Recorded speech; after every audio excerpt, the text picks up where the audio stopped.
Hello दोस्तों, RNU nursing classes के online platform पे आपका स्वागत है। आरएनयू नर्सिंग क्लासेस जिसके अंदर चल रही है अपनी टेस्ट सीरीज जो आपके लिए समर्पित है और आपके लिए जो आगे के एग्ज़ाम है नॉट सेट है उसके लिए जो स्पेशल टेस्ट सीरीज है वो चल रही है, जिसके अंदर अपना सब्जेक्ट है साइकेट्रिक नर्सिंग और साइकेट्रिक नर्सिंग के अंदर समर्पित टेस्ट सीरीज या फिर समर्पित एमसीक्यू सीरीज, जिसके अंदर साइकेट्रिक नर्सिंग के अंदर जो इंपॉर्टेंट क्वेश्चंस है एग्जाम ऑफ व्यू से इंपॉर्टेंट है और आगामी एग्जाम के लिए जो इंपॉर्टेंट है उसके बारे में आपको बताया जा रहा है। तो आरएनयू नर्सिंग क्लासेस के ऑनलाइन प्लेटफॉर्म पे ये सभी क्वेश्चन सीरीज है वो आपको अवेल है और रेगुलर टाइम पे ये जो भी ऑल क्वेश्चंस है वो आपको अच्छे से डिटेल में समझाया जा रहा है। आगे जो नॉर्सेट है उसके लिए जो वैकेंसी है या फिर कितनी पोस्ट हैं वो भी एम्स दिल्ली ने है वो डिक्लेयर कर दी है। कौन कौन से एम्स के अंदर कितनी पोस्ट हैं वो भी दिल्ली एम्स ने डिक्लेयर कर दी है। तो आपके लिए ये भी एक गुड न्यूज़ है जिसके अंदर आप और तैयारी को अच्छे से आप कर सकते हैं। जो भी आपका चॉइस एम्स है उसके अंदर आप जॉब पा सकते हैं। तो नॉर्सेट के अंदर कौन कौन से एम्स के अंदर कौन कितनी पोस्ट हैं वो भी एम्स दिल्ली ने डिक्लेयर कर दी है, मैं आपके सामने बता देता हूं।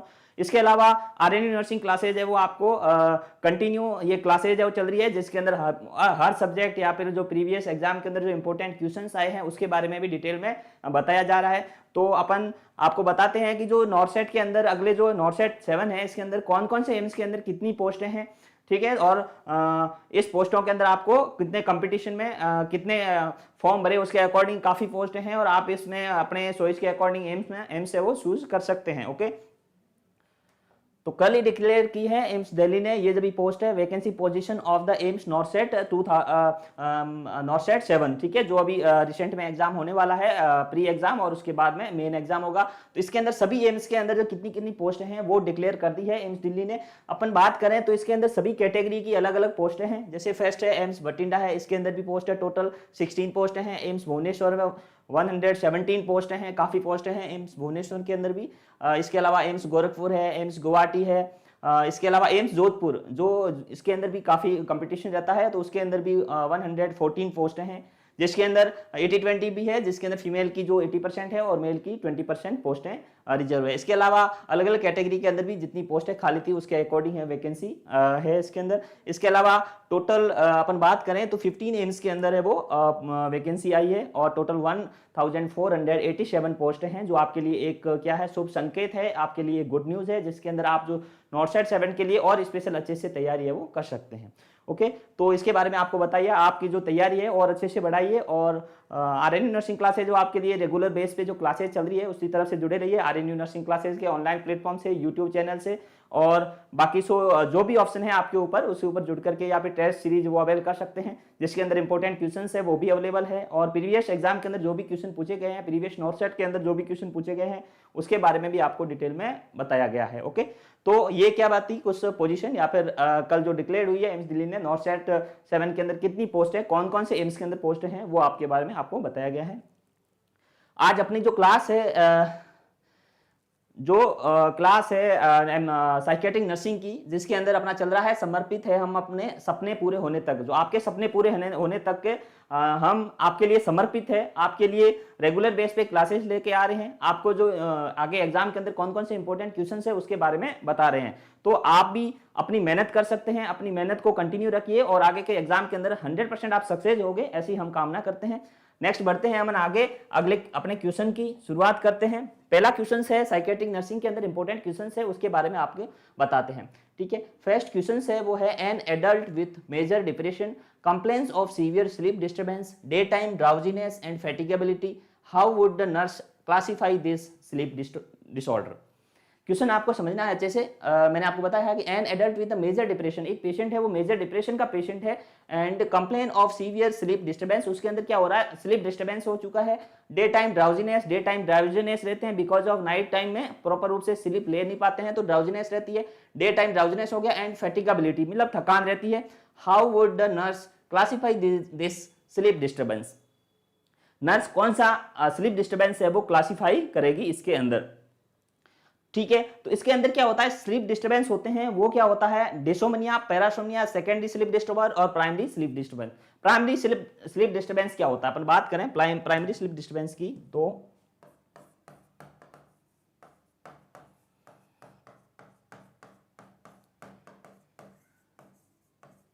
प्राइमरी स्लीप डिस्टर्बेंस में क्या होता है, disorder of initiation and maintenance of sleep, upon DIMMs भी बोल सकते हैं इसको, disorder of initiation and maintenance of sleep. क्या हो रहा है, प्रॉपर रूप से स्लीप का इनिशिएशन नहीं होना और उसके साथ में उसको मेंटेन नहीं कर पाना, क्या कहलाता है, डिम्स या फिर प्राइमरी स्लीप डिसऑर्डर कह लेते हैं, जिसको प्राइमरी स्लीप डिसऑर्डर कहते हैं। प्राइमरी का मींस होता है कि स्लीप है वो प्रॉपर रूप से आ ही नहीं रही है, जैसे इंसोमनिया हो गया, ये सभी किसके अंदर आता है, प्राइमरी स्लीप डिसऑर्डर, या फिर इसको बोला जाता है डिसोमनिया। ठीक है, क्या बोलते हैं, डिसोमनिया बोले या फिर प्राइमरी स्लीप डिसऑर्डर है वो एक होता है। Dyssomnia means disorder of initiation and maintenance of sleep, जिसके अंदर आता है इंसोमनिया हो गया एक। ठीक है, ठीक है, इंसोमनिया हो गया, disorder of initiation and maintenance of sleep, ये किसके अंदर आता है, डिसोमनिया। पैरासोमनिया में क्या होता है, स्लीप डिस्टर्बेंस होना, स्लीप बीच बीच में जग जाना, टाइम पूरा नींद प्रॉपर रूप से नहीं ले पाना, ये सभी डिस्टर्बेंस होते हैं वो किसके अंदर आते हैं, सेकेंडरी, या फिर इसको बोला जाता है पैरासोमनिया डिसऑर्डर बोला जाता है। जैसे सोमनाबुलिज्म हो गया, सोमनालेक्वी हो गया, ये सभी जो डिस्टर्बेंस होते हैं या ऐसे छोटे डिस्टर्बेंस जिससे कारण से स्लीप डिस्टर्ब हो जाती है तो उसे क्या बोला जाता है, सेकेंडरी स्लीप डिस्टर्बेंस बोला जाता है। तो इसके अंदर जो बताया जा रहा है वो क्या है, डे टाइम स्लीप डिस्टर्बेंस होना। ठीक है, और इसके अलावा fatigability, how would the nurse sleep problem, तो कौन सी स्लीप प्रॉब्लम है, that is the secondary sleep problem. Primary sleep problem या डिसोमनिया में क्या होता है, disorder of initiation and maintenance of sleep, जिसके अंदर क्या होता है, स्लीप प्रॉपर रूप से ले नहीं पाते, इंसोमनिया बोल सकते हैं। ठीक है, या फिर डिसोमनिया, ये सब इंस्टीट्यूट होते हैं, प्राइमरी में आते हैं। सेकेंडरी स्लीप डिस्टर्बेंस में किसी कॉज के कारण से स्लीप डिस्टर्बेंस में इश्यू आना है, उसके अंदर अदर थिंग्स आना, जैसे अपन बात करते हैं सोमनाबुलिज्म हो गया, सोमनाबुलिज्म, इसके अलावा सोमनालेक्वी, ये सभी जो होते हैं वो किसके अंदर आते हैं, सेकेंडरी स्लीप डिस्टर्बेंस के अंदर आते हैं। आपको समझ में आ गया होगा क्या ये सेकेंडरी स्लीप डिस्टर्बेंस है, जिसके अंदर क्या क्या होता है, सोमनाबुलिज्म, सोमनालेक्वी हो गया, अदर जो स्लीप पैटर्न में डिस्टर्बेंस हो गया, अदर स्लीप के अंदर अदर एक्टिविटीज करना, ये सभी किसके अंदर आता है, सेकेंडरी स्लीप डिस्टर्बेंस के अंदर आता है, सेकेंडरी स्लीप डिसऑर्डर कहलाता है। तो समझ में आ गया होगा आपको, प्राइमरी स्लीप डिस्टर्बेंस जिसके अंदर इंसोमनिया हो गया, डेम्स हो गया, ये सभी किसके अंदर आता है, प्राइमरी स्लीप डिस्टर्बेंस के अंदर। सेकेंडरी स्लीप डिस्टर्बेंस के अंदर क्या आता है कि स्लीप के इश्यू के कारण से नॉर्मल रूप से अदर एक्टिविटीज करना, स्लीप की दूसरी एक्टिविटीज करना, डिस्टर्बेंस होना, वो किसके अंदर आता है, वो आता है सेकेंडरी स्लीप डिस्टर्बेंस के अंदर आता है। सोमनाबुलिज्म होगा, सोमनालेक्वी हो गया, इसके अलावा स्लीप डे टाइम ज्यादा सोना, ड्राउजीनेस रहना या डे टाइम नींद नहीं आना, ये सभी डिस्टर्बेंस किसके अंदर आते हैं, वो आते हैं सेकेंडरी स्लीप डिस्टर्बेंस के अंदर आते हैं। ओके, तो आपको समझ में आ गया होगा ये सेकेंडरी स्लीप डिस्टर्बेंस है वो इस क्वेश्चन के अंदर पूछा जा रहा है, इंपॉर्टेंट है। नेक्स्ट अपन अगले क्वेश्चन की ओर बढ़े। अपना अगला क्वेश्चन है वो है, क्वेश्चन को अच्छे से पढ़ना है कि ए क्लाइंट से to the nurse, life does not have any joy in the any more, things I once did for pleasure are not fun, how would the nurse documents this complaints. Okay, question समझना अच्छा चाहिए, question में क्या पूछा जा रहा है। यदि आपने टर्मिनोलॉजी के अंदर से भी क्वेश्चन पूछा जा रहा है कि ऐसा बताया जा रहा है कि A client said to the nurse, life does not have be joy in the anymore. Things I once did a pleasure are not fun. How would the nurse document these things? तो इसके अंदर क्या हो रहा है कि person है वो life does not have Joy, मतलब उनको प्लेजर है वो बिल्कुल प्लेजर इमोशन है वो नहीं है, प्लेजर इमोशन एब्सेंट है, और इसके अलावा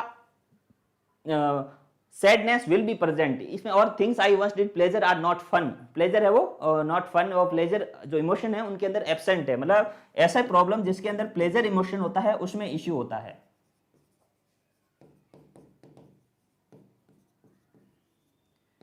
सैडनेस में बी प्रेजेंट,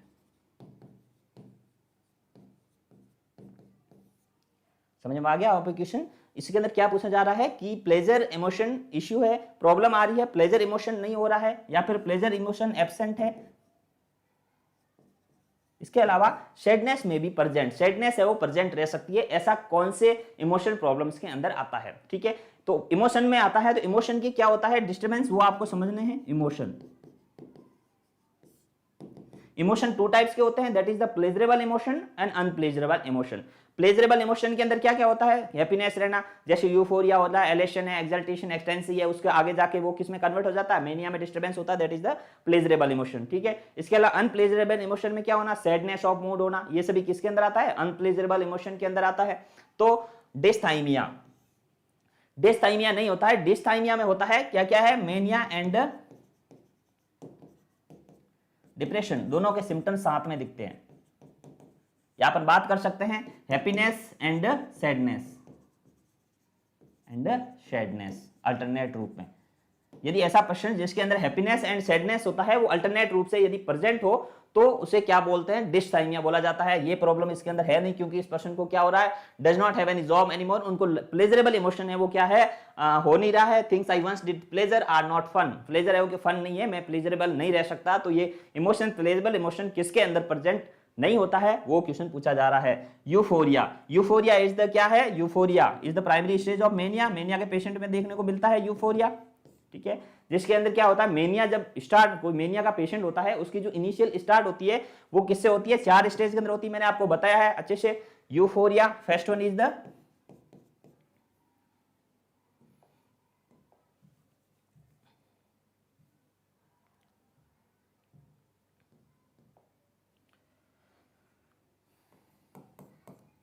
है यूफोरिया,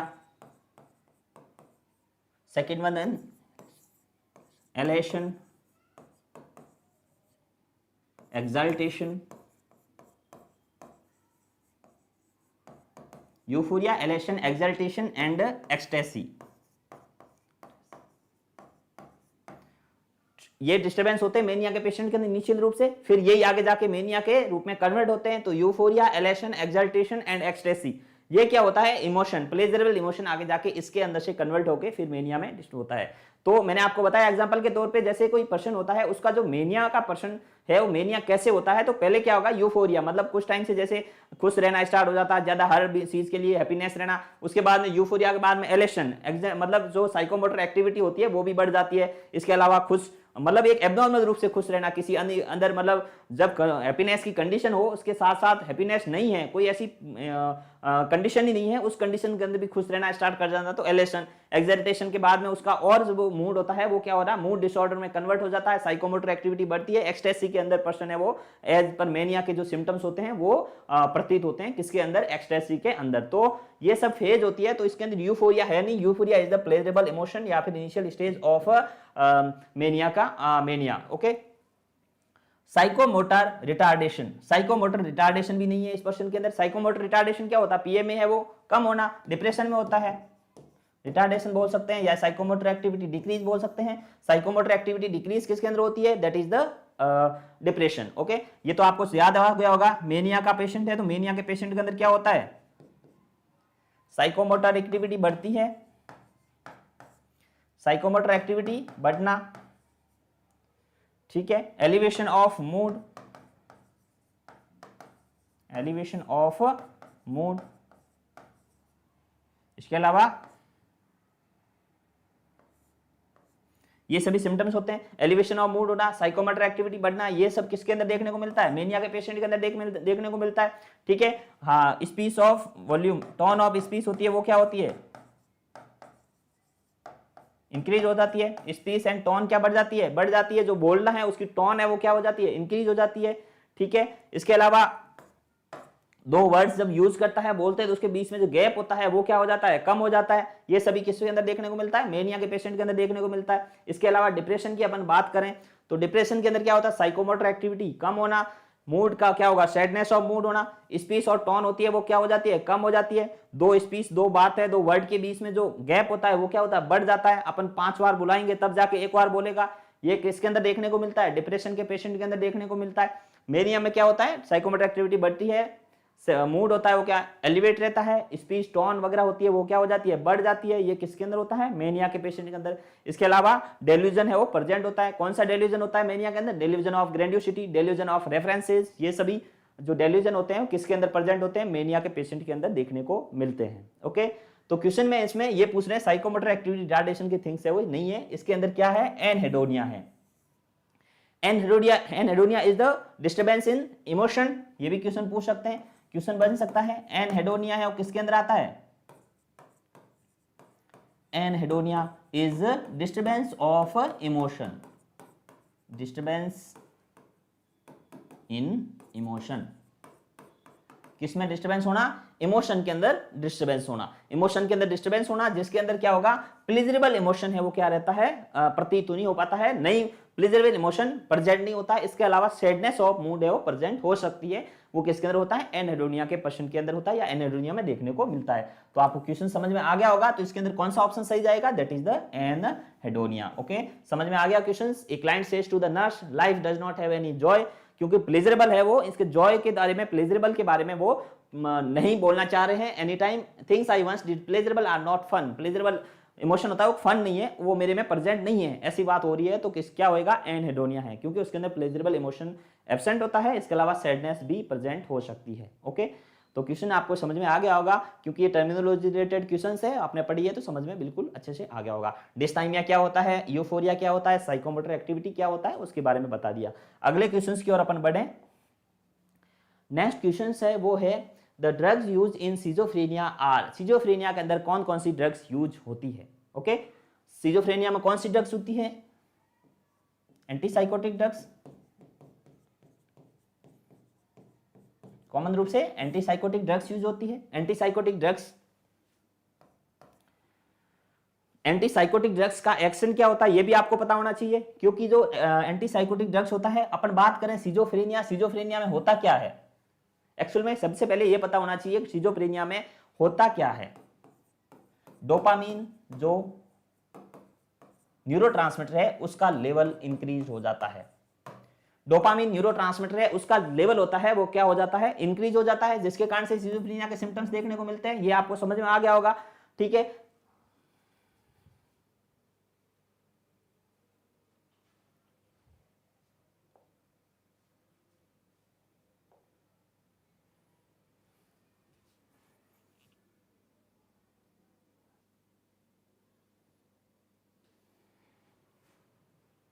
ठीक है, तो क्वेश्चन क्या है, the drugs use in the schizophrenia are, schizophrenia के अंदर कौन सी ड्रग्स है वो यूज होती है। तो अपन सबसे पहले बात करें तो अपन बात करें सिजोफ्रेनिया। सिजोफ्रेनिया क्या होता है, मेजर मेंटल डिसऑर्डर है, जिसके अंदर सभी जो माइंड के फंक्शन होते हैं वो डिस्टर्बेंस होते हैं। माइंड के कौन कौन से function, that is the BAT, इसके अंदर क्या होता है, बिहेवियर, अफेक्शन एंड थॉट, क्या कौन से, बिहेवियर,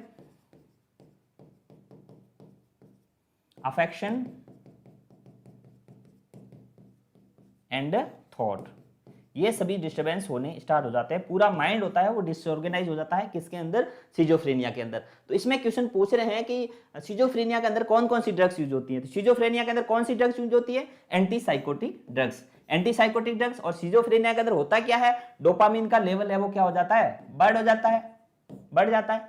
ठीक है, डोपामिन का लेवल बढ़ने के कारण से तो सिजोफ्रेनिया होता है। तो अपन बात करें डोपामिन का लेवल कम होता है तो कौन सी प्रॉब्लम होती है, ये भी क्वेश्चन कभी एग्जाम के अंदर पूछा जा सकता है। समझ में आ गया, डोपामिन का लेवल बढ़ता है तो सिजोफ्रेनिया, डोपामिन का लेवल कम होता है तो पार्किंसंस डिजीज, ये भी याद रखना, ये भी क्वेश्चन एग्जाम के अंदर पूछ सकते हैं। पार्किंसंस डिजीज में डोपामिन का लेवल कम हो जाता है। समझ में आ गई होगी आपको बात। पार्किंसंस के अंदर और डोपामिन का ऐसे भी क्वेश्चन पूछ सकते हैं, डोपामिन का जनरेशन या डोपामिन का सिक्रेशन कहां से होता है, तो डोपामिन का सिक्रेशन होता है वो कौन से गैंग्लियन सबस्टेंसिया नाइग्रा से होता है, सबस्टेंसिया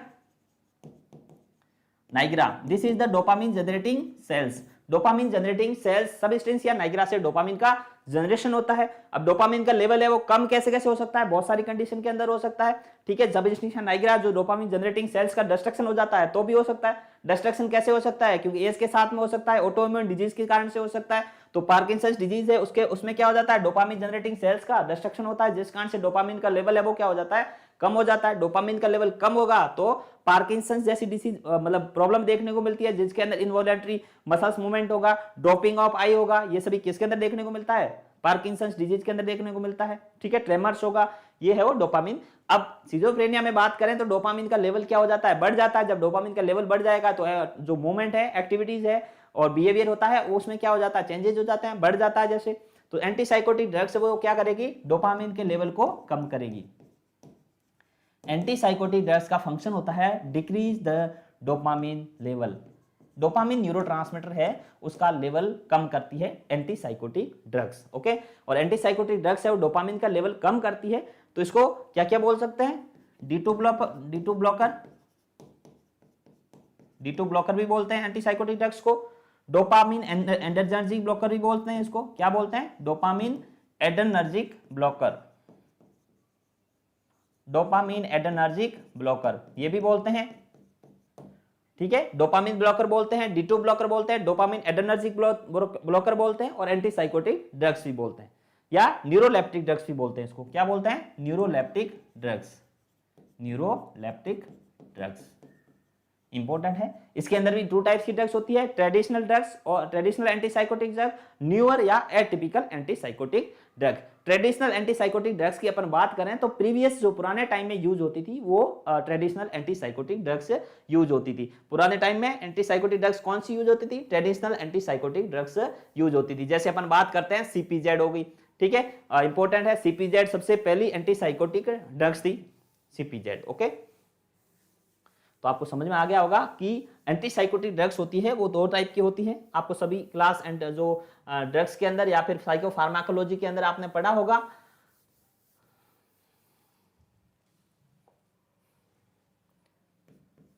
जो antipsychotic drug,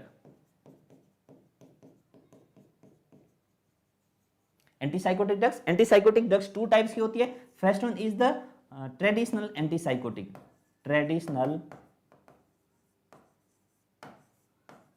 antipsychotic, okay, traditional antipsychotic या फिर पुराने जमाने में यूज होती थी ट्रेडिशनल एंटीसाइकोटिक। इसके अंदर आता है CPZ, इंपॉर्टेंट है।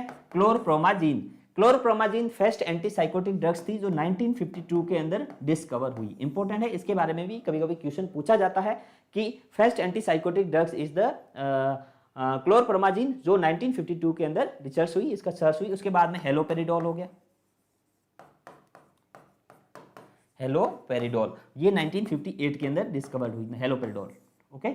तो ये क्या है? दोनों ट्रेडिशनल एंटीसाइकोटिक ड्रग्स है। उसके बाद में है न्यूअर या atypical antipsychotic, newer and atypical antipsychotic drugs, okay. इसके अंदर इसको टिपिकल भी बोला जाता है, typical antipsychotic drug. Typical antipsychotic drugs, traditional antipsychotic drugs, इसको बोलते हैं न्यूअर और एटिपिकल एंटीसाइकोटिक ड्रग। इसके अंदर जो न्यू वाली आती है वो सब आती है, जैसे अपना क्लोजापिन हो गया, ठीक है, रेस्पेरिडोन, ओलेंजापिन, रेस्पेरिडोन, क्लोजापिन और क्लोजापिन, ये सभी किसके अंदर आती है? वो आती है न्यूअर एटिपिकल एंटीसाइकोटिक ड्रग्स के अंदर आती है। इसके अंदर यही क्वेश्चन पूछा जा रहा है कि the drugs use in schizophrenia, and इसके अंदर अपन को सर्च करना कौन सी एंटीसाइकोटिक ड्रग्स है, सभी, ठीक है, सभी एंटीसाइकोटिक ड्रग्स को सर्च करना है, कोई अदर ड्रग्स है उसको करना है। तो ओलेंजापिन, ओलेंजापिन की है क्या है? That is the newer atypical antipsychotic drugs, ठीक है, एटिपिकल ड्रग्स है।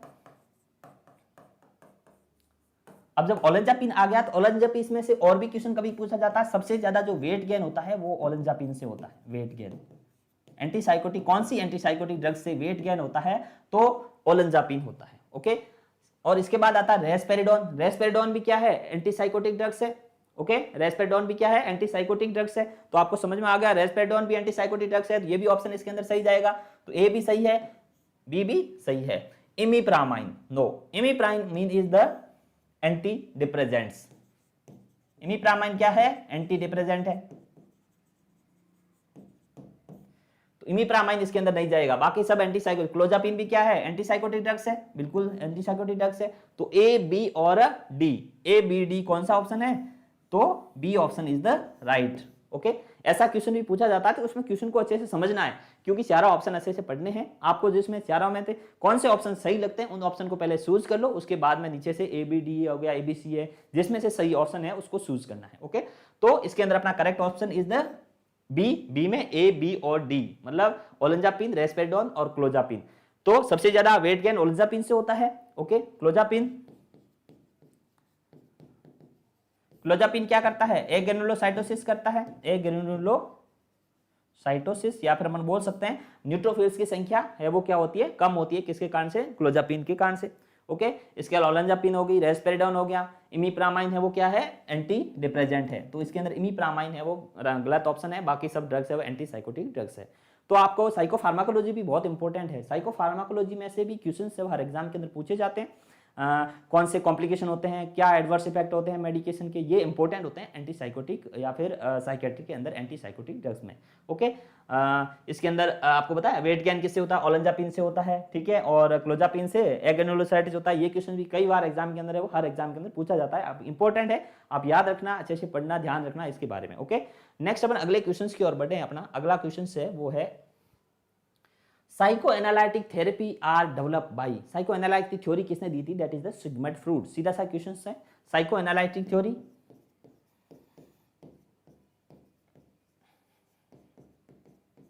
दी थी, वो दी थी सिगमंड फ्रूड ने, Sigmund Freud.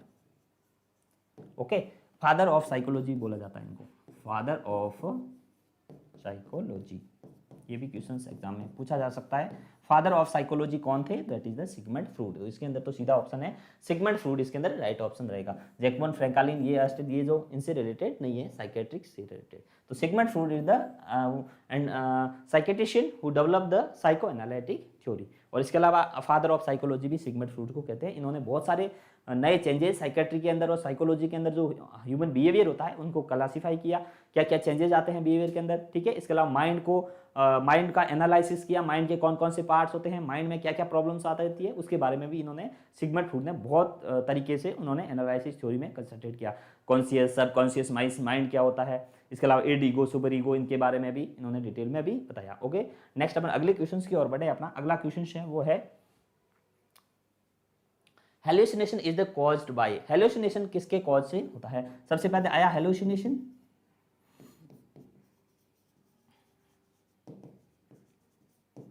Hallucination. Okay, hallucination क्या होता है, this is the perception problem, perception problem, perception problem, जिसके अंदर परसेप्शन में क्या होता है, हेलुसिनेशन में false interpretation, false interpretation of any object or situation, object और situation, किसी सिचुएशन या ऑब्जेक्ट का फॉल्स इंटरप्रिटेशन होना, वो ऑब्जेक्ट प्रेजेंट ही नहीं है ऐसा ऑब्जेक्ट होना हेलुसिनेशन कहलाता है। जैसे अपन बात करते हैं ऑडिटरी हेलुसिनेशन हो गया, विजुअल हेलुसिनेशन हो गया, तो इसके अंदर पूछना हेलुसिनेशन क्या है, कॉज्ड बाय, किसके कारण से, किस में होता है हेलुसिनेशन, किसी गैस्ट्रोइंटेस्टाइनल इन्फेक्शन की वजह से हो सकता है क्या, नहीं, बिल्कुल नहीं, क्योंकि hallucination is the psychiatric issue, psychiatric problem होने के कारण से हो सकता है, ना कि कोई फिजिकल प्रॉब्लम होने के कारण से हो सकता है। नो, गैस्ट्रोइंटेस्टाइनल डिसऑर्डर के कारण से हेलुसिनेशन नहीं होगा। मेंटल इलनेस, बिल्कुल मेंटल इलनेस के कारण से हेलुसिनेशन हो सकता है। Disorder of reproductive organ, reproductive organ का कोई हेलुसिनेशन से रिश्ता भी नहीं है, रिलेशन भी नहीं है। नेक्स्ट, इन्फेक्शियस डिजीज, नो, ये सभी ऑप्शन गलत रहेगा। इसके अंदर ये भी कुछ सिंपल क्वेश्चन है, मेंटल डिसऑर्डर की वजह से हेलुसिनेशन हो सकता है या मेंटल डिसऑर्डर के अंदर हेलुसिनेशन देखने को मिलता है। ओके, ये भी समझ में आ गया होगा आपको क्वेश्चन, बिल्कुल सिंपल क्वेश्चन है। अगले क्वेश्चन की ओर बढ़े। अपना अगला क्वेश्चन है वो है which of the following is not a symptoms of depression, इसके अंदर से कौन सा सिम्टम्स है वो डिप्रेशन का नहीं है, ये आपको क्वेश्चन में पूछना चाह रहे हैं। डिप्रेशन क्या होता है, डिप्रेशन इज द, मैंने आपको बता दिया डिप्रेशन में क्या होता है कि साइकोमोटर एक्टिविटी कम होती है, ओके, सैडनेस ऑफ मूड होता है, सैडनेस ऑफ मूड होता है। इसके अलावा रिएक्शन टाइम की अपन बात करें, रिएक्शन टाइम क्या होता है, बढ़ जाता है, इसके अंदर रिएक्शन टाइम इंक्रीज हो जाता है। रिएक्शन टाइम क्या होता है, मैंने आपको बताया है कि रिएक्शन टाइम वो होता है कि किसी पर्सन ने कोई क्वेश्चन पूछा या फिर किसी कुछ पूछ रहे हैं तो उसका जवाब कितने टाइम में देना। तो जो डिप्रेशन का पर्सन होता है वो उसको जवाब है बहुत लेट टाइम में, जैसे अपन ने उस पर्सन को पूछा व्हाट इज योर नेम, तो वो 1 मिनट तक ऐसे सोचेगा भाई मैं बताऊं या ना बताऊं, बताऊं या ना बताऊं, तो इसके अंदर क्या होता है वो बहुत टाइम लेकर के उसके बाद में जवाब देगा कि मेरा नाम ये है, तो इसको क्या बोलते हैं, रिएक्शन टाइम बोलते हैं। तो मेनिया के पेशेंट के अंदर रिएक्शन टाइम होता है वो कम होता है, बिकॉज मेनिया के पेशेंट में एक क्वेश्चन पूछोगे उससे रिलेटेड 4 क्वेश्चन 4 आंसर बता देगा, मेरा ये नाम है वो नाम है, आगे से आगे बता देगा, ठीक है, क्योंकि उसके अंदर जो क्या होता है टॉन थॉट्स वगैरह सब भरे पड़े रहते हैं, बार बार उसके बारे में हर चीज़ बता सकता है, ठीक है। तो जैसे अपन बोला ना कि मतलब स्काई का कलर कौन सा है, तो बोलेगा स्काई का कलर तो क्या है, ब्लू है, मैंने ब्लू रंग कलर की शर्ट पहनी है, ब्लू रंग की शर्ट बहुत महंगी है, ये सभी थॉट्स होते हैं वो किसके अंदर आते हैं, मेनिया के पेशेंट के अंदर देखने को मिलते हैं, तो उनका जो रिएक्शन टाइम होता है वो बिल्कुल क्या होता है, कम होता है। किसके अंदर, मेनिया के अंदर। और जो डिप्रेशन के पेशेंट होते हैं उसके अंदर मेनिया जो रिएक्शन टाइम होता है वो बढ़ा हुआ रहता है, वो जवाब एकदम से नहीं देते, एक बार पूछेंगे, 2 बार पूछेंगे, तब जाके वो उस क्वेश्चन का या फिर अपन ने जो पूछा है उसका आंसर देगा। तो रिएक्शन टाइम होता है वो बढ़ा हुआ रहता है, किसके अंदर, डिप्रेशन के पेशेंट के अंदर देखने बढ़ा हुआ रहता है। ओके, तो इसके अंदर पूछ रहा है which of the following is not symptoms of depression, कौन सा सिम्टम्स डिप्रेशन का नहीं है, ये उसमें पूछा जा रहा है। ओके, नेक्स्ट अपन बात करें तो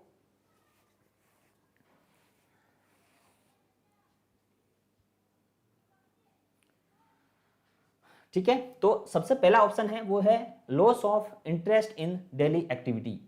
डिप्रेशन के पेशेंट के अंदर लॉस ऑफ कौन सा सिम्टम्स देखने को नहीं मिलता है डिप्रेशन के अंदर, loss of interest in daily activity, बिल्कुल ये भी हो सकता है डिप्रेशन के अंदर, क्योंकि डिप्रेशन का पर्सन होता है उसको जो नॉर्मल रूटीन एक्टिविटीज है उसमें भी इंटरेस्ट नहीं रहता है। ओके, नेक्स्ट अपन बात करें delusion of guilt. Delusion of guilt भी डिप्रेशन के अंदर को मिलता है कि भाई मेरे को इस संसार में नहीं रहना है, मेरे को इस संसार में कुछ मेरी वैल्यू नहीं है, ऐसी जो डेल्यूजन है, फास्ट बिलीफ है, फास्ट फिक्स बिलीफ है, वो देखने को मिलती है। सुसाइडल आइडिया या सुसाइडल टेंडेंसी है वो भी देखने को मिलती है डिप्रेशन के पेशेंट के अंदर। मेनिया के पेशेंट तो बिल्कुल मरने का तो उनको सोचते ही नहीं है। Delusion of grandiosity, this is the symptoms of mania, किसके अंदर होता है, मेनिया। डेल्यूजन ऑफ ग्रैंडियोसिटी है वो मेनिया के पर्सन के अंदर देखने को मिलता है। डेल्यूजन ऑफ ग्रैंडियोसिटी में क्या होता है, खुद को भगवान समझना। डेल्यूजन ऑफ ग्रैंडियोसिटी, उसको पूछेंगे कि आप कौन हो, तो मैं सब कुछ हूं, मैं भगवान हूं, मैं इंडिया का पीएम हूं, प्रेसिडेंट हूं, सब कुछ वही है। तो ऐसी थॉट्स किसके अंदर आती है, डेल्यूजन ऑफ ग्रैंडियोसिटी के अंदर देखने को मिलता है। This is the false fix belief of grandiosity. और ये सिम्टम्स होता है वो किसका होता है, मेनिया का सिम्टम्स होता है, न कि डिप्रेशन का सिम्टम्स होता है। ये सिम्टम्स किसका होता है, मेनिया का पेशेंट के अंदर देखने को मिलता है।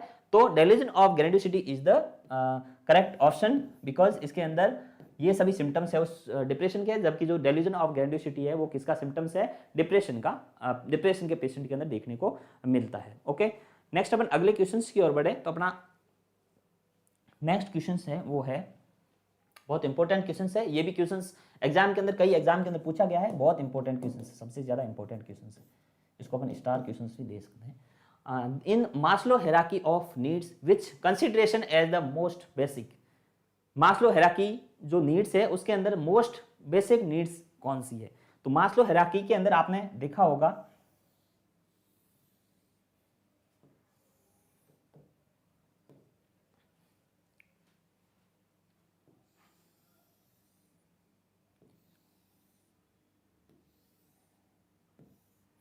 ठीक है, जैसे more basic to least basic, more basic to least basic, ऊपर जैसे जैसे बढ़ते हैं वैसे more basic to least basic है वो नीड्स है वो दिखाई गई है। ओके, नेक्स्ट अपन बात करें तो सबसे पहले जो मोर बेसिक नीड होती है वो होती है फिजियोलॉजिकल नीड, फिजियोलॉजिकल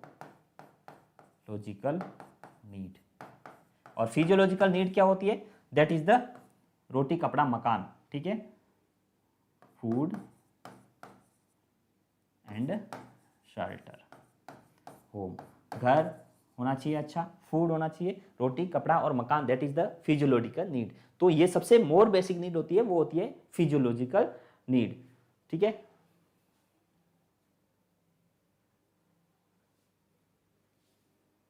फिर होता है सेफ्टी सिक्योरिटी,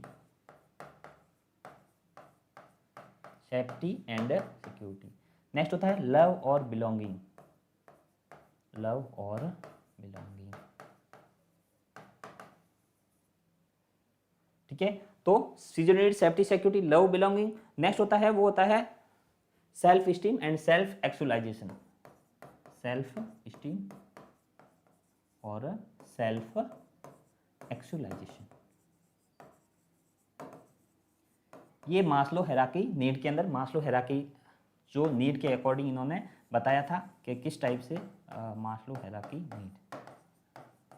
यदि आपको ये जो है आपको समझ में आ रखा है तो इस क्वेश्चन को सॉल्व करने में बिल्कुल प्रॉब्लम नहीं आएगी, ठीक है। मास्लो हायरार्की में फिजियोलॉजिकल नीड सेकंड ऑप्शन होता है, सेकंड मोस्ट बेसिक, मतलब ऊपर से नीचे जाएंगे तो क्या होगा, least needs to more basic need की तरफ जाएंगे, और यदि लोअर से अप जाएंगे तो more basic to least basic need होती है वो होती है, ठीक है। तो सबसे पहली होती है फिजियोलॉजिकल नीड, मोर बेसिक नीड्स होती है, वो होती है फिजियोलॉजिकल नीड, जिसके अंदर रोटी, कपड़ा, मकान, शेल्टर, होम होते हैं, वो इसके अंदर आते हैं। तो फिर होती है सेफ्टी सिक्योरिटी, वन पर्सन की जो सेफ्टी सिक्योरिटी वो भी इंपॉर्टेंट होती है। लव और बिलोंगिंग भी जरूरी है पर्सन के नॉर्मल ग्रोथ डेवलपमेंट के लिए। सेल्फ स्टीम, अपने खुद का स्टीम भी होना चाहिए, और सेल्फ एक्चुअलाइजेशन होना चाहिए कि मैं क्या हूं, मुझे इस संसार में आया हूं तो क्या करना है। सेल्फ एक्चुअलाइजेशन बहुत जरूरी है। One person having not self actualisation then his life not good, ठीक है। यदि पर्सन है तो उनकी अपना सेल्फ एक्चुअलाइजेशन होना जरूरी है। सेल्फ स्टीम और सेल्फ एक्चुअलाइजेशन भी अपनी लाइफ को अच्छे से स्पेंड करने के लिए बहुत इंपॉर्टेंट होता है। ये मास्लो हायरार्की नीड्स के अंदर इन्होंने बताया था। ओके, तो इसके अंदर क्वेश्चन पूछा जा रहा है in Maslow hierarchy of needs which consideration. Hierarchy का मतलब होता है एज पर रूटीन, मतलब उसी लेवल से आगे बढ़ना हायरार्की होता है, मतलब उसे हायरार्की बोलते हैं, hierarchy. Okay, which consideration as the most basic, तो love and belonging, step need, self actualisation need या फिजियोलॉजिकल नीड। सबसे मोस्ट बेसिक कौन सी होती है, तो physiological need is the most basic needs, तो D option is the right option इसके अंदर। बाकी love and belonging, incest need, self actualisation ये क्या होती है, इसके बाद में आती है। तो सबसे मोस्ट जो होती है नीड्स होती है वो होती है मोर basic need, physiological needs. Question अच्छे से समझ में आ गया होगा आपको। यदि मास्लो हायरार्की जो नीड्स है ये अच्छे से समझ में आ रखी है तो क्वेश्चन सॉल्व अच्छे से आप कर पाओगे। ओके, नेक्स्ट अपन अगले बढ़े आगे। तो अगला क्वेश्चन है कि repeat it's small movement of habitual kind. इसमें जो मूवमेंट्स होती है हैबिचुअल आदत के कारण से, उसे क्या बोलते हैं।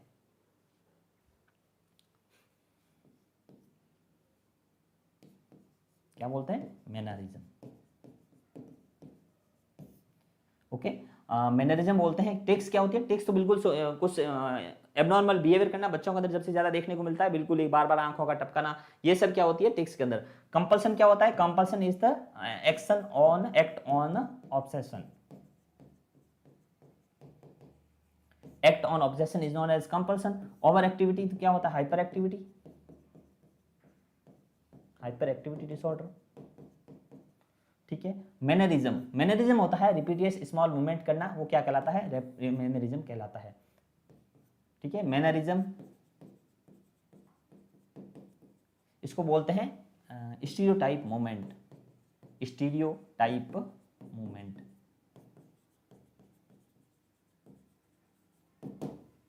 एक्टिविटीज की प्रॉब्लम्स है स्टीरियोटाइप्ड मूवमेंट। स्टीरियोटाइप मूवमेंट में क्या होता है कि बार बार जैसे सिर के ऊपर हाथ घुमाना, बार बार रीचिंग करना, मूवमेंट नेक की बार बार ऐसे मूवमेंट करना, वो किसके अंदर आता है, स्टीरियोटाइप मूवमेंट के अंदर आता है, मैनरिज्म के अंदर आता है। और एनरिज्म होता है, इस वर्बिग्रेशन होता है। वर्बिग्रेशन में क्या होता है, वर्बिग्रेशन के अंदर बार बार रिपीटियस किसी एक वर्ड को बार बार बोलना, वो क्या कहलाता है, वर्बिग्रेशन कहलाता है। तो इसके अंदर जो नॉर्मल स्मॉल मूवमेंट होती है हैबिचुअल काइंड, किसी आदत पड़ जाती है उसके कारण से, तो हैबिचुअल इसके अंदर हैबिचुअल थिंग्स आ गई।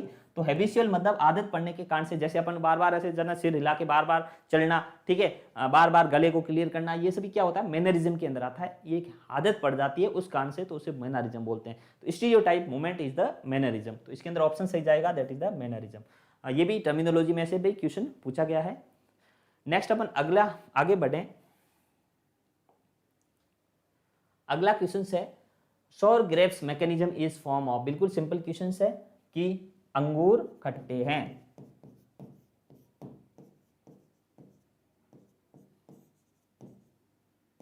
अंगूर खट्टे हैं, ये कौन सा मैकेनिज्म होता है। मैकेनिज्म क्या है, डिफेंस मैकेनिज्म, डिफेंस मैकेनिज्म।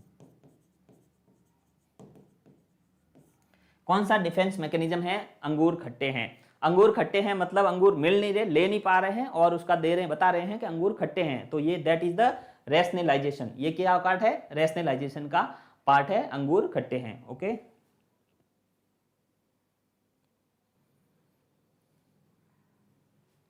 ठीक है। तो सोर ग्रेप्स मैकेनिज्म किसके फॉर्म में होता है, that is the rationalisation. Rationalisation या रेशनली दे रहा है डिफेंस मैकेनिज्म में कि अंगूर खट्टे हैं, लाइक अंगूर ग्रेप्स खट्टे होते हैं, वो क्या रेशनल दे रहा है। एक्चुअल में अंगूर है वो प्राप्त रिसीव नहीं करना, अंगूर लेके नहीं आना, लेकिन उसको बताना कि खट्टे हैं इसलिए मैं अंगूर नहीं खाता हूं, तो ये होता है रेशनलाइजेशन डिफेंस मैकेनिज्म। कौन सा मैकेनिज्म है, that is the rationalisation. Okay, rationalisation. Next होता है प्रोजेक्शन। प्रोजेक्शन का मतलब होता है, प्रोजेक्शन होता है कि अपनी कमी होती है दूसरों के ऊपर थोप देना, प्रोजेक्शन। जैसे किसी अपन जैसे टीम वर्क में हॉस्पिटल में वर्क करते हैं, किसी सीनियर ऑफिसर्स की ऊपर से कुछ गलती हो जाती है तो वो अपने जो जूनियर ऑफिसर्स होते हैं उनके ऊपर थोप देते हैं कि इनके कारण से ये गलती हुई है, तो वो क्या है, एक टाइप का प्रोजेक्शन है। प्रोजेक्शन का मतलब खुद की कमी को दूसरे के ऊपर थोप देना, that is the known as projection. Next में बात करते हैं सब इंस्टीट्यूशन।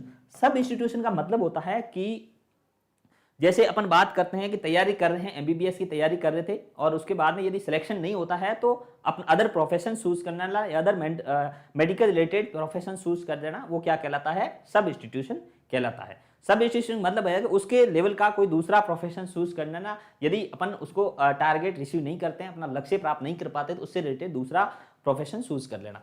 सब लिमिशन का मतलब होता है कि स्टडी में अच्छे से मेहनत कर रहे हैं, स्टडी में सक्सेस नहीं हो तो स्टडी के अलावा किसी और जगह पे सक्सेस कर जाए। जैसे अपन बात कर रहे हैं कि जैसे तुलसीदास जी थे तो उन्होंने स्टडी में बहुत मतलब सही तरह से सक्सेस नहीं हो पा रहे थे, तो उन्होंने क्या किया, अदर डिपार्टमेंट में जाके भक्ति में जाकर के उन्होंने अपना सक्सेस हासिल की। तो वो किसके अंदर की, अदर में जाके, तो अदर डिपार्टमेंट में जाके सक्सेस हासिल करना क्या कहलाता है, सब लिमिशन कहलाता है। जैसे पढ़ाई स्टडी अच्छे से नहीं कर पा रहे तो क्रिकेट जगह पे जगह बच पाना, वो क्या कहलाता है, सब्लिमेशन।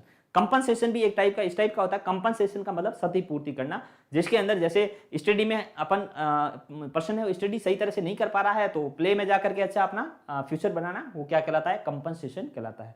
तो this is the type of defence mechanism और मेंटल मैकेनिज्म, जिसके अंदर इस क्वेश्चन में पूछा sour grapes mechanism is form of, that is the rationalisation. अंगूर खट्टे हैं, एक रैशनल दे रहा है कि अंगूर लेने नहीं है, ले नहीं सकते, और उनका रैशनल बता रहे हैं, that is the grapes are the sour. Okay, तो इसके अंदर आपका ऑप्शन सही जाएगा, दैट इज द रैशनलाइजेशन। ये भी इंपॉर्टेंट क्वेश्चन से डिफेंस मैकेनिज्म से भी पूछा गया है। ओके, नेक्स्ट अपन अगले क्वेश्चन की ओर बढ़े अपना। Filling of the gap of memory with fabrication. एक मेमोरी का गैप है वो फैब्रिकेशन से फिल करना क्या कहलाता है। तो मेमोरी में पैरा एमनेशिया, पैरा एमनेशिया क्या होता है, disturbance in memory, disturbance in memory. जैसे डिस्टर्बेंस ऑन मेमोरी में पहला हो गया कन्फाबुलेशन, कन्फाबुलेशन, कन्फाबुलेशन। नेक्स्ट हो गया deja vu and jamais vu. Okay, deja vu और जामेट्री व्यू, कन्फ्लाबुलेशन, ये सब पैरा एमनेशिया का पार्ट है। पैरा एमनेशिया का मतलब होता है मेमोरी डिस्टर्बेंस, मेमोरी की प्रॉब्लम्स आना कहलाता है पैरा एमनेशिया। इसके अंदर होता है कन्फाबुलेशन। कन्फाबुलेशन क्या होता है कि मेमोरी का जो गैप होता है, गैप में अदर थिंग्स फिल कर देना, कन्फाबुलेशन कहलाता है। जैसे किसी तरह की मेमोरी लॉस हो गई, जैसे अपन मेमोरी लॉस में बात करते हो सर्कमस्क्राइब्ड एमनेशिया, सर्कमस्क्राइब्ड एमनेशिया, ये सभी थिंग्स है वो आपके साथ में डिस्कस की है कि एमनेशिया में बात करें, लॉस ऑफ मेमोरी होता है, लॉस ऑफ एमनेशिया होता है, 3 टाइप्स का होता है, retrograde amnesia, anterograde amnesia, circumscribed amnesia. Retrograde amnesia मतलब प्रीवियस थिंग्स होती है, पीछे की थिंग्स होती है वो भूल जाना, रिट्रोग्रेड एमनेशिया। रिसेंट मेमोरी है वो बिल्कुल इंटैक्ट रहती है, ये हो गया रिट्रोग्रेड एमनेशिया। एंटेरोग्रेड एमनेशिया में क्या होता है, आगे की मेमोरी है वो बिल्कुल नहीं सही कर पाना, वो है एंटेरोग्रेड एमनेशिया। सर्कमस्क्राइब्ड एमनेशिया के अंदर एक मेमोरी का पार्ट या इवेंट्स हुआ है उस दौरान की मेमोरी का लॉस हो जाना सर्कमस्क्राइब्ड एमनेशिया कहलाता है। और सर्कमस्क्राइब्ड एमनेशिया के अंदर कुछ अदर थॉट्स या अदर मेमोरी में मेमोरी गैप के अंदर अदर थॉट्स या विचार भर देना क्या कहलाता है, कन्फाबुलेशन कहलाता है। Confabulation is the part of the para amnesia या फेरा एमनेशिया का पार्ट है जिसके अंदर मेमोरी डिस्टर्बेंस होता है। तो सर्कमस्क्राइब्ड एमनेशिया के अंदर किसी मेमोरी, किसी स्टोरी या कोई स्टोरी फील कर देना क्या कहलाता है, कन्फाबुलेशन कहलाता है। और क्वेश्चन भी यही पूछा जा रहा है, filling the gap of memory with fabrication, या फिर कुछ स्टोरी से भर देना क्या कहलाएगा, that is the type of para amnesia. या फिर कन्फाबुलेशन आता तो वो सबसे ज्यादा ऑप्शन सही होता, but confabulation is the part of para amnesia. Okay, next आता है एमनेशिया। मैंने बताया एमनेशिया का मतलब होता है loss of memory, loss of memory. Next आता है डेजा व्यू। डेजा व्यू क्या होता है, deja vu is the familiarity with unfamiliar situation, familiarity with unfamiliar situation या फिर पर्सन। जिस पर्सन को अपन जानते ही नहीं है उनको बोलना ये मेरे भाई है, ये मेरे ब्रदर है, ऐसा मानना किसके अंदर होता है, डेजा व्यू में के अंदर होता है। मतलब जो जिस पर्सन को जानते नहीं है, अनफेमिलियरिटी विथ अनफेमिलियर सिचुएशन, किस पर्सन को नहीं जानते उनको फेमिलियर समझना कहलाता है डिजाव्यू। और जामेशिव्यू के अंदर क्या होता है, अनफेमिलियरिटी विथ फेमिलियर सिचुएशन, मतलब जिन भाई वगैरह है उनको ही नहीं जानना ये मेरे भाई नहीं है, वो किसके अंदर आता है, जामेशिव्यू के अंदर आता है। तो डिजाव्यू, जामेशिव्यू, ये भी इंपॉर्टेंट है याद रखने के लिए। डीजा के अंदर, तो डीजा में सबसे पहले अपन को एफ को रखना है, डी के पास कौन सा आता है, एफ आता है, तो एफ को रखना है। फेमिलियरिटी विथ, पहले फेमिलियरिटी आएगी तो पीछे लिखना है फेमिलियरिटी विथ अनफेमिलियर सिचुएशन, दोनों के बीच में कंफ्यूजन होता है आपको, familiarity with unfamiliar situation. Okay, familiarity with unfamiliar situation is known as deja vu, deja vu. And jamais vu के अंदर होता है, वो होता है, तो इसमें जामेशिव्यू में जे के पास unfamiliarity with familiar person, unfamiliarity with familiar person jamais vu के अंदर, मींस जो घर के जानकार है, घर के भाई वगैरह है, उनको जान नहीं पाना, ये साइकेट्री के इलनेस के अंदर देखने को मिलता है, या एमनेशिया के अंदर घर के पहचान वाले पर्सन को जानना या उनको पहचान नहीं पाना क्या कहलाता है, जामेशिव्यू कहलाता है। जबकि डिजाव्यू के अंदर फेमिलियर पर्सन, मतलब फेमिलियरिटी विथ अनफेमिलियर पर्सन, जिन पर्सन को नहीं जानते उनको मानना ये मेरे भाई है या उनको मैं पहचानता हूं, तो वो कहलाता है डेजाव्यू कहलाता है। वैसे ही हाइपर एमनेशिया के अंदर, मेमोरी के अंदर बहुत ज्यादा मेमोरी में फालतू की थिंग्स है वो फिल कर देना, हाइपर एमनेशिया, या फालतू की थिंग्स बहुत ज्यादा उनकी मेमोरी में फिल करना हाइपर एमनेशिया कहलाता है। ओके, नेक्स्ट अपन बात कर रहे हैं,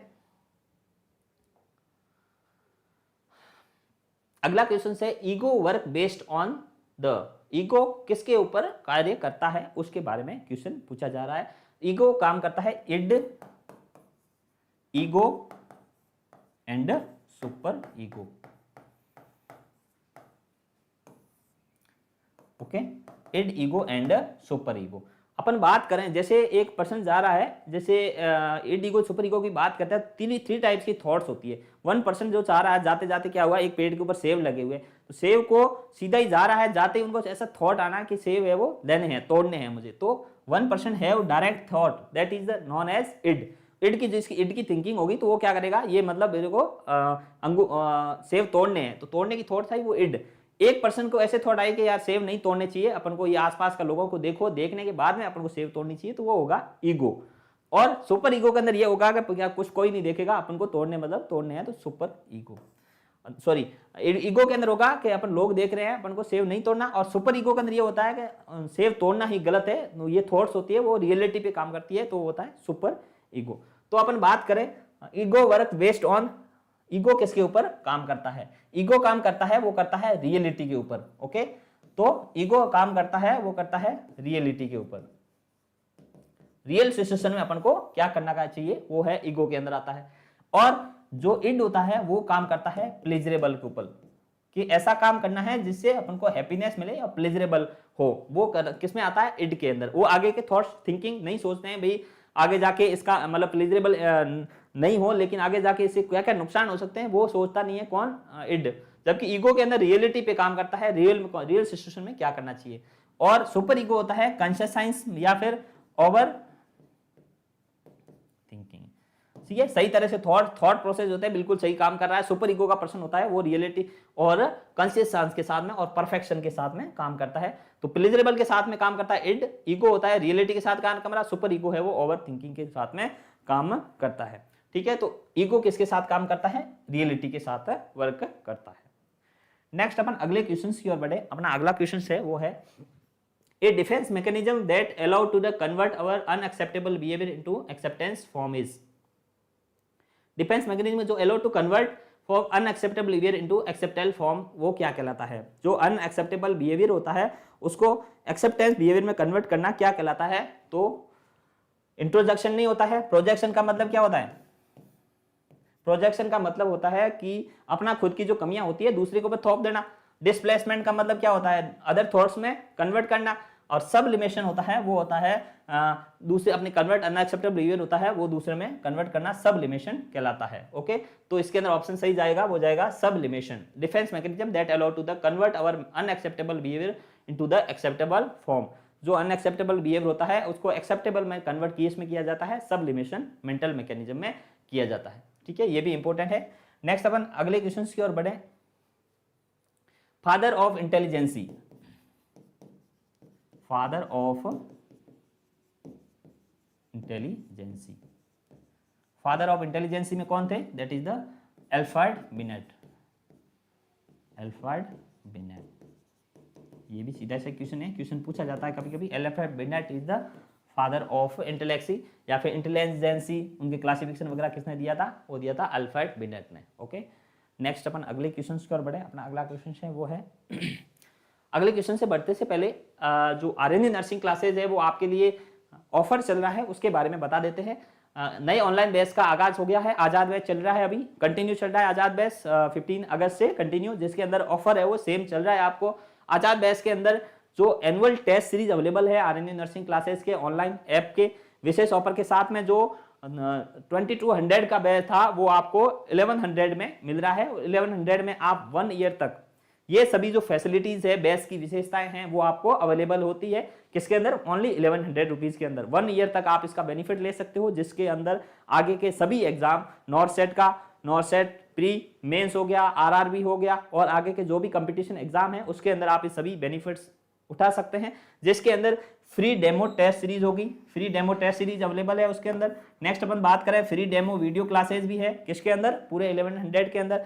नेक्स्ट अपन बात करें, डेली टेस्ट सीरीज है वो अवेल होगी, आप उसमें टेस्ट सीरीज को ज्वाइन कर सकते हैं। इसके अलावा वैलिडिटी 12th मंथ तक है, 12 महीने या 1 साल तक आप इस सभी ऑफर का बेनिफिट ले सकते हैं आरएनयू नर्सिंग क्लासेस का ऑनलाइन ऐप डाउनलोड कर करके। Test according to the exam pattern, सभी जो टेस्ट सीरीज है वो आप अकॉर्डिंग टू एग्जाम पैटर्न है। आरआरबी का एग्जाम है तो उसके अकॉर्डिंग उसके अंदर जो कंपटीशन एग्जाम के अंदर जो भी क्वेश्चन पूछे जाते हैं वो है, जैसे जनरल नॉलेज का हो गया, जनरल एप्टीट्यूड हो गया, ठीक है, उससे रिलेटेड सभी क्वेश्चंस, मैथ्स हो गया, रीजनिंग हो गया, वो भी इसके अंदर आपके according to test exam pattern के अकॉर्डिंग अवेलेबल है। Test paper with the rational, सभी टेस्ट पेपर है वो आपको रेशनल या फिर रेशनल के साथ में समझाए गए हैं कि ये क्वेश्चन का ये ऑप्शन है, क्यों होता है, इसका क्या रेशनल है। ओके, वीडियो रेशनल्स भी आपको समझाए गए हैं हर क्वेश्चन के अच्छे से।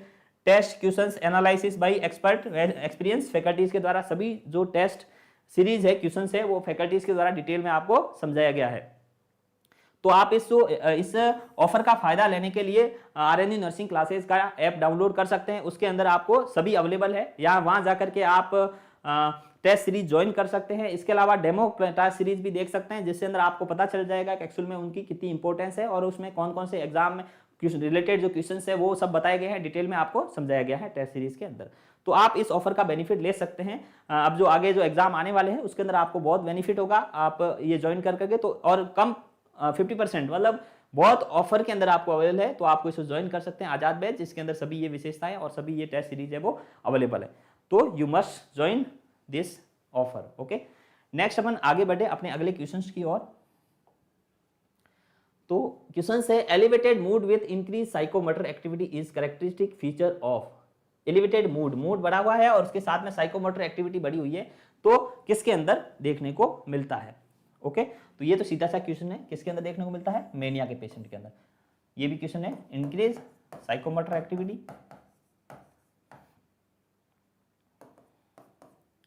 और क्या है? Elevated mood,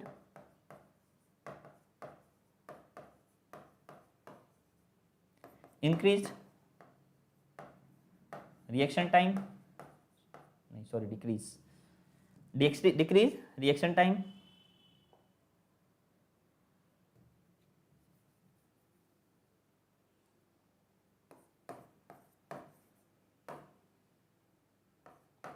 decrease reaction time, ये सभी सिम्टम्स है वो मेनिया के पेशेंट के अंदर देखने को मिलता है। एलिवेशन ऑफ मूड, इंक्रीज पीए में, रिएक्शन टाइम मैंने बताया कि मतलब 2 वर्ड्स होते हैं, वो गैप, उसमें गैप होता है, वो बहुत क्या हो जाता है, कम हो जाता है, जल्दी जल्दी बोलता है कौन सा? मेनिया का पेशेंट। यूफोरिया क्या है? Is that part of mania, जिसके अंदर क्या होगा? Symptom euphoria, elation, exaltation and ecstasy. अब बाइपोलर डिसऑर्डर के अंदर दोनों ही आता है, mania and depression. Mania and depression दोनों के सिम्टम्स साथ में दिखते हैं, तो उसको बोलता है बाइपोलर डिसऑर्डर, या फिर इसको बोल सकते हैं मैनिक डिप्रेसिव साइकोसिस, MDP first and MDP second. Okay, और डिस्थाइमिया भी क्या है? एक टाइप का, जिसके अंदर सैडनेस ऑफ मूड और एलिवेशन ऑफ मूड होता है, वो साथ में होता है, तो डिस्थाइमिया is the part of MDP, ठीक है, या बाइपोलर डिसऑर्डर का पार्ट है डिस्थाइमिया। इसके अंदर सिर्फ साइकोमोटर एक्टिविटी बढ़ी हुई है और एलिवेटेड मूड है, तो वो किसके अंदर देखने को मिलता है? वो मेनिया के पेशेंट के अंदर देखने को मिलता है। ओके, नेक्स्ट अपन बात करें अगले क्वेश्चंस की। नेक्स्ट क्वेश्चन है वो है,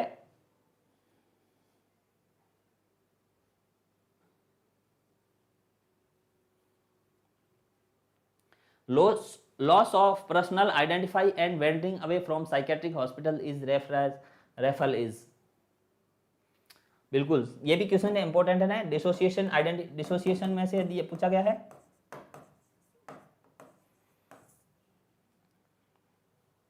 डिसोसिएशन कन्वर्टिव डिसऑर्डर, ठीक है, या फिर डिसोसिएशन आइडेंटिफाइड डिसऑर्डर बोलते हैं। इसके अंदर सबसे पहले है फ्यूजी। फ्यूजी में यही होता है लॉस ऑफ पर्सनल आइडेंटिटी, खुद की आइडेंटिटी की एक सडन से लॉस कर देना, मैं कहाँ हूँ, और wandering away from psychiatric hospital, अपने खुद को अलग कर देना, उस दुनिया से, हॉस्पिटल से अलग चले जाना, वो फ्यूजी कहलाता है। या फिर इसको बोलते हैं डिसोसिएशन फ्यूज, डिसोसिएशन या फिर डिसोसिएटिव फ्यूज, ठीक है। स्प्लिट पर्सनैलिटी, मतलब स्प्लिट पर्सनैलिटी के अंदर क्या होता है, पर्सन की जो पर्सनैलिटी होती है बिल्कुल सडन से चेंज हो जानी, या फिर इसको बोल देते हैं डिसोसिएटिव आइडेंटिफाइड डिसऑर्डर भी बोला जाता है। डिसोसिएटिव आइडेंटिफाइड डिसऑर्डर जिसमें अपनी खुद की पर्सनैलिटी को एकदम से अलग कर देना, लॉस कर लेना, वो स्प्लिट पर्सनैलिटी के अंदर आता है। इसके अंदर ऑप्शन सही जाएगा, that is the dissociative fuse. Possession state और ट्रांस स्टेट। ट्रांस पोजेशन क्या होता है, ट्रांस पोजेशन में क्या होता है कि ये फीमेल होती है, वो क्या करती है, ऐसा रिएक्ट करती है लाइक जैसे उसके अंदर देवता आ गए हैं, या फिर देवताओं के जैसा रिएक्ट करना, वो क्या कहलाता है, ट्रांस पोजेशन कहलाता है। ट्रांस पोजेशन है, एक भी क्या है, हिस्टीरिया का पार्ट है ट्रांस पोजेशन, या फिर डिसोसिएटिव कन्वर्जिव रिएक्शन करना, या फिर ऐसी रूप से लाइक जो अदर देवता होते हैं वो उसके खुद के अंदर आ गए हैं, ऐसे मूवमेंट करना, ऐसा रिएक्ट करना, किसके अंदर आता है, ट्रांस पोजेशन के अंदर आता है। तो trance possession is the part of dissociative convertive conversion reaction. Fugue में क्या होता है, अपने खुद को पर्सनल आइडेंटिफाई होती है, उसको सेपरेट कर देना, और जो हॉस्पिटल है उससे हॉस्पिटल से दूर चले जाना, वो क्या कहलाता है, डिसोसिएशन फ्यूज कहलाता है। ओके, तो ये एक पार्ट किसका है, डिसोसिएटिव कन्वर्जन डिसऑर्डर का पार्ट है, डिसोसिएशन कन्वर्जन डिसऑर्डर का पार्ट है। ओके, समझ में आ गया अगर आपको क्वेश्चन अच्छे से।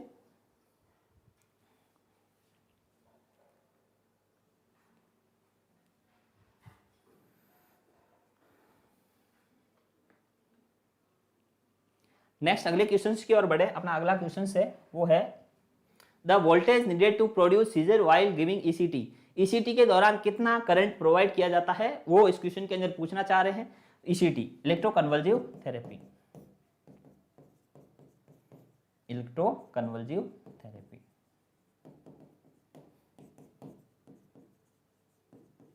इसमें से ये क्वेश्चंस बहुत इंपॉर्टेंट है। एक तो क्वेश्चंस का वोल्टेज और क्वेश्चंस ईसीटी का टाइम। तो ईसीटी का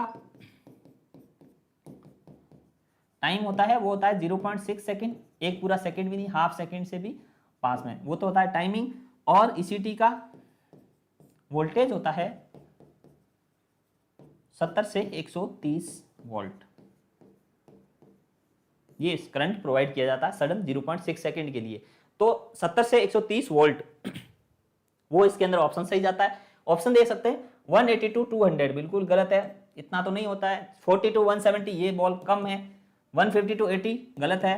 70 से 150 वोल्ट है इसके अंदर, सही ऑप्शन जाएगा ईसीटी के अंदर। उसके आसपास होना चाहिए, जैसे 70 से 130 वोल्टेज है उसके करंट प्रोवाइड किया जाता है ईसीटी के अंदर, तो इसके अंदर ऑप्शन सही जाएगा 70 to 150 वोल्टेज। इंपॉर्टेंट है, ये भी क्वेश्चन है बहुत बार एग्जाम के अंदर पूछा गया है कि ईसीटी के अंदर कितना करंट प्रोवाइड किया जाता है। 70 से 130 वोल्ट या 70 से 150 वोल्टेज है वो करंट प्रोवाइड किया जाता है। ओके, नेक्स्ट अगले क्वेश्चंस की ओर बढ़े। तो अगला क्वेश्चन है temporary discharge of the patient from the psychiatric hospital is referred as. किसी भी साइकेट्रिक हॉस्पिटल से टेम्परेरी किसी पेशेंट को डिस्चार्ज करना क्या कहलाता है, तो टेम्परेरी डिस्चार्ज करना कहलाता है पेरोल पे रखना या पेरोल पे भेजना पेशेंट को। Temporary discharge of the patient, temporary discharge of the patient from psychiatric hospital is known as parole. Abscond का होना मतलब पेशेंट क्या, भाग जाना हॉस्पिटल से, यदि बिना कुछ डॉक्टर के एडवाइस से पेशेंट है वो चला जाता है तो उसे एब्सकॉन्ड होना बोला था। टर्मिनेशन फेज के अंदर पेशेंट खुद को डिस्चार्ज का, एस्केप होना भी अलग थिंग्स है। तो साइकेट्रिक हॉस्पिटल के अंदर पेशेंट का डिस्चार्ज, टेम्परेरी डिस्चार्ज करना, घर भेज देना, पेरोल कहलाता है।